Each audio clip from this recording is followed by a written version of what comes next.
Welcome to the Sportsman's Voice Roundup, your weekly look at conservation and sporting community news happening across the nation and on the Hill. Thanks for tuning in. This is the TSV Roundup. Welcome back, ladies and gentlemen, to this week's edition of the Sportsman's Voice Roundup, your weekly look at conservation news from around the nation for the week of July 20th, 2026. Got a lot to cover this week and a little breaking news for you, so let's get right to it. Our lead story this week, wildfires. If you've been living under a rock for the last week, maybe you missed it, but a whole lot of smoke coming down from our friends in the northern border there, their forests, and a perfect time to tee up forest maintenance, fix our forest acts. We're going to talk to senior manager in the West and our senior manager of agriculture policy, Keene, here in a moment, but do want to get to these headlines and the aforementioned breaking news. We got a story this week about grizzly recovery that signals the next chapter of conservation. Quick breakout on this. Last week, U.S. Fish and Wildlife Service announced a proposal to provide states and tribes with additional management flexibilities for the threatened grizzly bears while maintaining federal protections under the ESA. The proposal represents more than a regulatory change. It demonstrates what success under the ESA was always intended to achieve, recovering species to the point where long-term stewardship can increasingly be entrusted to the state and tribal wildlife professionals closest to the resource. CSF supports the proposal as an important step in recognizing successful recovery while ensuring grizzly bears remain responsibly managed in the future. That seems like good news. An update coming out of Pennsylvania on the hunter and trapper education in the schools. That legislation passed out of the House as previously was reported, but now there is a complement in the Senate. So we're looking for movement on that. You can check that article from Kaylee Leager there in the Mid-Atlantic states. This coming from Chris Horton, his attendance at ICAST last week. He sat on a panel discussing the importance of the National Fish Habitat Partnership and the future of our fisheries resources. Good opportunity there to have him and his years of professionalism and experience speak to that. A brief quote here from Chris about when he was asked what he has seen as a limiting factor to aquatic habitat restoration over his career. And Chris stated, I think it was the lack of coordinated strategic vision to address habitat needs at a landscape level. That essentially is why the NFHP was created. We were on the second iteration of the national assessment for our waters, identifying those that are severely impaired as well as those that are in good shape, and that we need to keep that way. Now we have a better handle on where the work is most needed, and we have a network of 20 FHPs that can get it done with adequate funding. Continuing on, we head to the South, Lexington, Kentucky, to be specific, where our team on the ground there, Mark Lance, Connor Barker, hosted a very successful SLC, had lots of folks, legislators attend that, and just from all accounts, it was well received, a good opportunity for networking and to get some messaging across and get people on the same page. So a job well done. You can read that recap of that event. Budget pressures mount in Washington. Sportsmen's engagement can help. This is in response to an established budget shortfall between $2 and $12 billion. Every agency in Washington state has been instructed to begin a budget reduction exercise, including the Washington agency there. So that's a big swath there, $2 to $12 billion. That's a lot of room. At any rate, you can read that and more there from Marie. And then finally, another trapping article here 2 weeks in a row, or maybe 2.5 weeks. Anyway, Jake Gould brings us an opportunity for Learn to Trap classes offered in the Great Plains.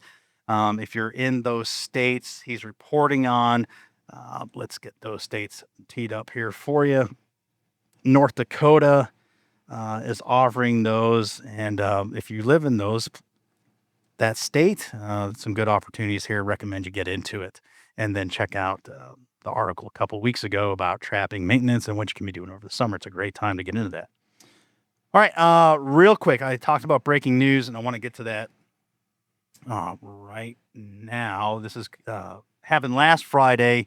Marie Newmiller's, excuse me, reported on the Colorado Parks and Wildlife Commission working on a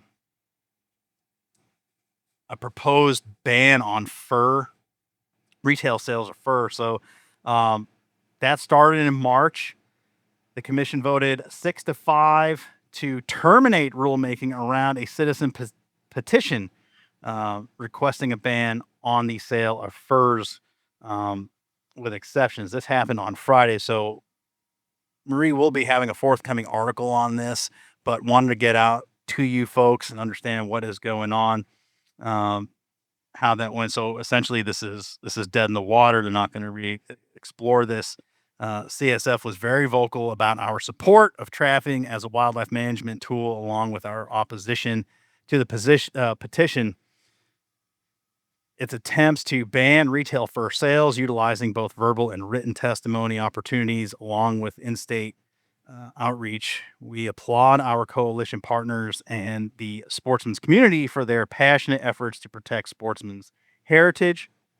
The petitioner has stated she does not intend to pursue another retail ban attempt at this time, preferring to work with the agency directly instead. So another potential crisis averted there with fur, even though 2 years ago another attempt was voted down by the people there in Denver proper. So good news. Again, that's a tease for next week. You can get all the details as you can with all of these articles. Go to the EPUB edition. All the in-article links, all the resources are provided to you at a very easy cost of $0. All we require is you to sign up with the email.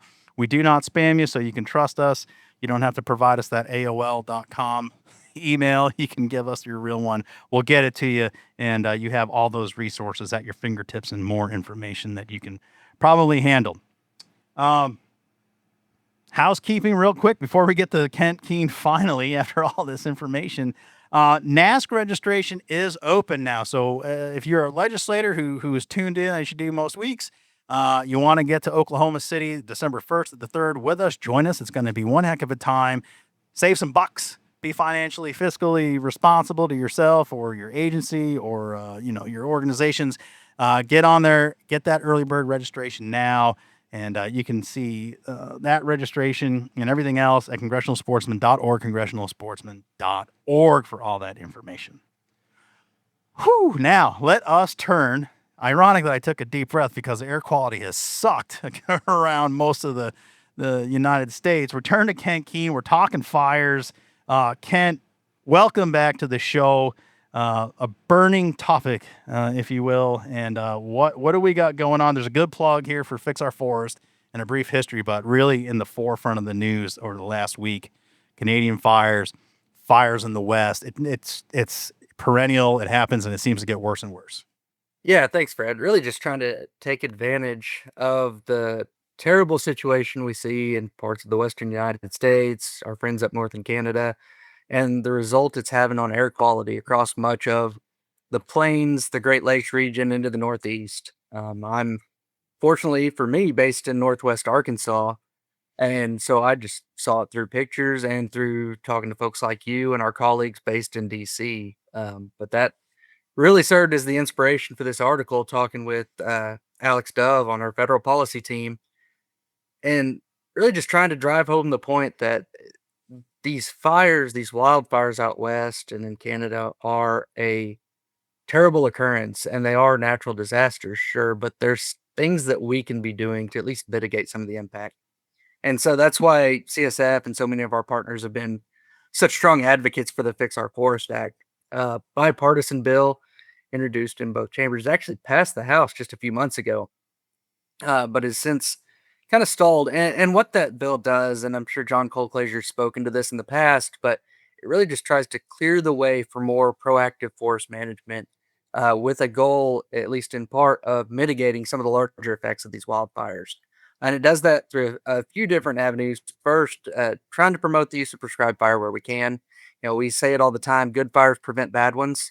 I have been known to take my shots at Smokey the Bear. Yeah. And nothing wrong with Smokey, but I go back to, you ask anybody, what did Smokey say? And he said, only you can prevent forest fires. And fortunately, the Forest Service changed that a couple decades ago. Now it's only you can prevent wildfires. Mhm. But that misconception remains. And so trying to overcome some of those public perception hurdles, some of the legal hurdles to putting prescribed fire on the ground, that's a big purpose of this bill, along with necessary active forest management in the form of thinning, trying to reduce that fuel load, reduce the stocking rates in so many of our national forests, really get them back to a well managed ecosystem. Talk about some of these forests. Mature forests do play an important role in many ecosystems, but they need to be managed. And that's what we're really trying to get to here. Trying to allow opportunities for logging activities on a very regulated, controlled basis to restore the ecosystem functions of these forests, make them a little more fire resistant, a little more fire tolerant, and set the stage for us to have healthy forests, healthy habitat, and great opportunities for sportsmen and women. There's a frustration in your earlier remarks about prior teammates, and Taylor has been on here many times talking about fix our forests as well. That we continue to talk about it. The fact that we're still talking about it and action is not being taken. While it feels good that there's movement and we got a potential solution, it doesn't feel good when we see these images. And I, like you, last week I was in the north woods of Maine, so the way that jet stream came, I missed it all. But looking at pictures from back home from folks down here in southern New Hampshire, it looked apocalyptic. And so anyway, you got all this terrible stuff happening. Nothing good on the landscape is coming of this. It's a perpetual problem that we just keep kicking this can down the road. And again, to your point, without that management, this problem doesn't go away. It's exacerbated and it gets worse and worse. And I think what a lot of people don't get either. And again, your tip of the hat sort of to Smokey Bear and the generational rot that initial PR campaign created is that not only are we burning down a whole lot of forest and potential life loss and property loss, when these super hot fires roll through an area, a mass area, it not only destroys the stuff on top of the soil, but it's below the soil and it just totally strips any nutrients. It burns it all out. So you literally have this moonscape wasteland of all these just burnt snags. That's absolutely right. We talk about a lot. Nature fills the void, and eventually it will. But these devastating wildfires, they set things back so drastically that they just cause a complete different circumstance than what we see in response to harvest activities and prescribed fire. Now, a lot of our forest ecosystems are reliant on periodic fire. You look at fire return intervals across the United States, and most places you could throw a dart at the map and you're going to see fire return intervals that aren't that long. And it's surprising to a lot.